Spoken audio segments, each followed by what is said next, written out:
Selamat siang, kami dari kelompok 3 yang beranggotakan Vina Anggriani dengan NIM 014, Via Yuniar Anggreni dengan NIM 037, Muhammad Dafa Rifki Firmansyah dengan NIM 039, Joan Cika Amelranda Bunga dengan NIM 049, dan Eva Listianingsi dengan NIM 053. Di sini kami akan menjelaskan hasil diskusi kelompok kami tentang isi dan contoh kode etik psikologi pasal 17 sampai dengan pasal 24.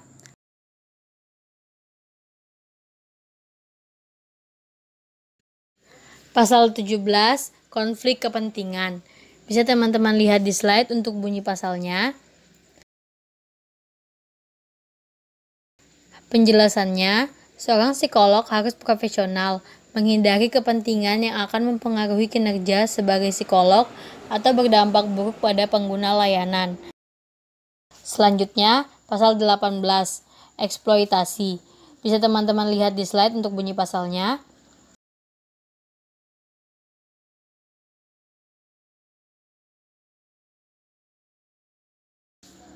Penjelasannya, pasal 18 terdapat 2 ayat.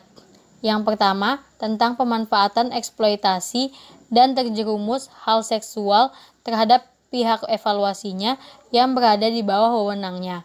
Yang kedua, eksploitasi data terhadap pihak evaluasinya di mana data tersebut digunakan atau dimanipulasi untuk kepentingan pribadi.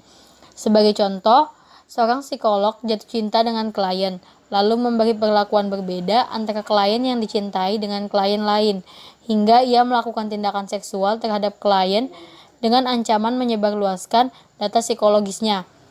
Analisisnya, contoh tersebut merupakan pelanggaran kode etik psikologi pasal 17 pada perlakuan khusus yang dilatar belakangi oleh perasaan cinta antara psikolog dengan pengguna layanan. Contoh tersebut juga merupakan pelanggaran kode etik psikologi pada pasal 18 ayat 1 poin B pada tindakan seksual antara psikolog dengan pengguna layanan. Selain itu, contoh tersebut juga merupakan pelanggaran kode etik psikologi pasal 18 ayat 1 poin A dan pasal 18 ayat 2 pada pemanfaatan data penggunaan layanan sebagai alat ancaman dalam melakukan tindakan seksual. Selanjutnya, pasal 19.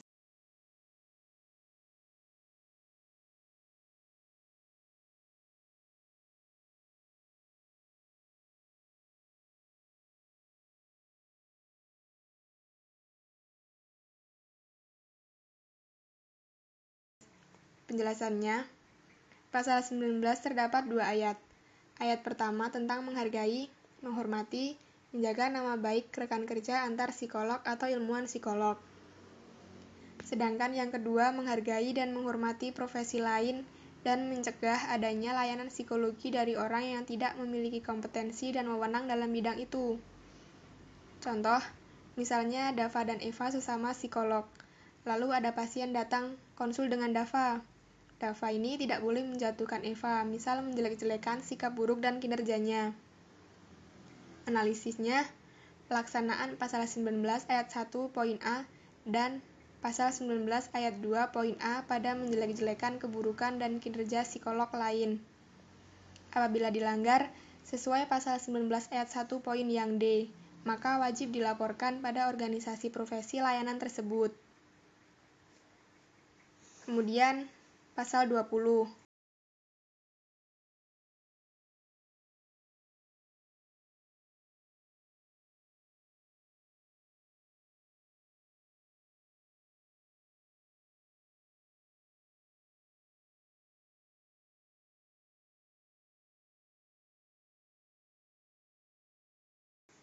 Penjelasan pasal 20 ini, penelitian atau pendidikan atau pelatihan atau asesmen atau intervensi yang melibatkan manusia harus disertai persetujuan dalam bentuk tertulis dan ditandatangani, maupun pernyataan secara lisan oleh subjek penelitian dan saksi tanpa paksaan.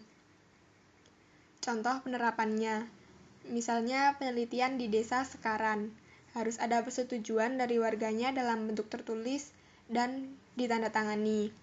Tidak ada warga yang melakukannya secara terpaksa.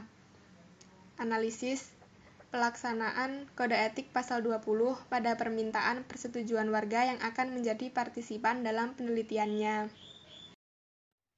Selanjutnya, pasal 21 mengenai layanan psikologi kepada dan atau melalui organisasi.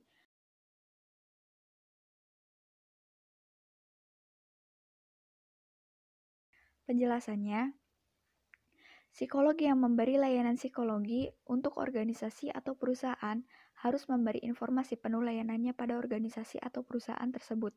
Dan apabila perusahaan atau organisasi melarang memberikan informasi, harus ada konfirmasi dari awal. Contohnya, suatu perusahaan A meminta sebuah layanan psikolog dari seorang psikolog. Seluruh hasil dari layanan tersebut diinformasikan kepada karyawan perusahaan yang menerima layanan psikologi. Analisisnya, pelaksanaan kode etik psikologi pasal 21 pada pemberian informasi penuh kepada organisasi atau perusahaan atas layanan psikologi.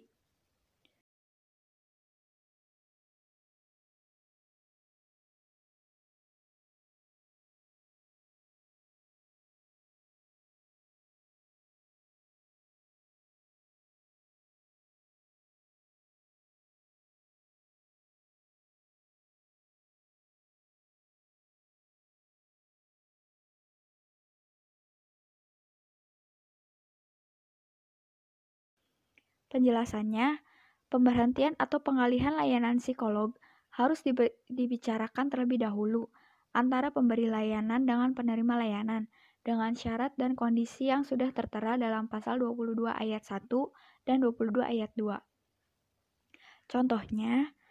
Contoh pasal 22, psikolog bernama Vina sakit saat melaksanakan profesinya. Jadi klien berhak mendapat rujukan psikolog lain sebagai gantinya.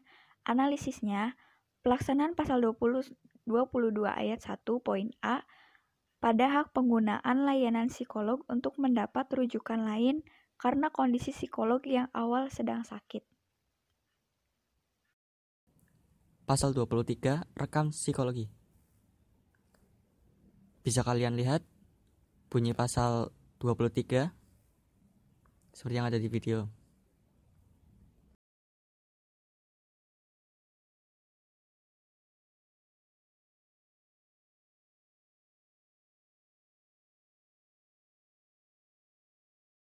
Di sini saya akan menjelaskan singkatnya saja.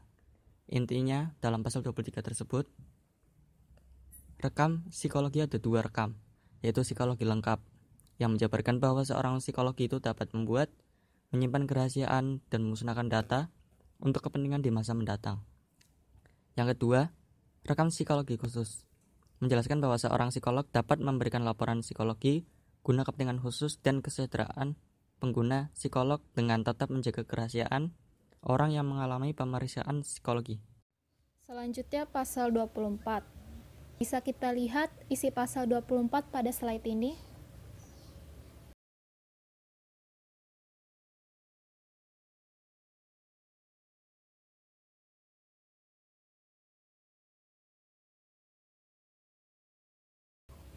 Saya akan menjelaskan sedikit mengenai pasal 24, yaitu psikolog harus memegang teguh rahasia klien yang berhubungan dengan layanan psikologi seperti data-data dan hasil dari layanan itu. Penggunaan data layanan harus mematuhi hal-hal yang berlaku dan harus menjaga kerahasiaan identitas pengguna layanan psikolog. Dari kedua pasal tersebut, yaitu pasal 23 dan pasal 24, bisa kita beri contoh seperti jika adalah klien seorang psikolog bernama Dava, Dava wajib menyimpan kerahasiaan hasil layanan psikolognya dan juga berhak memusnahkan datanya.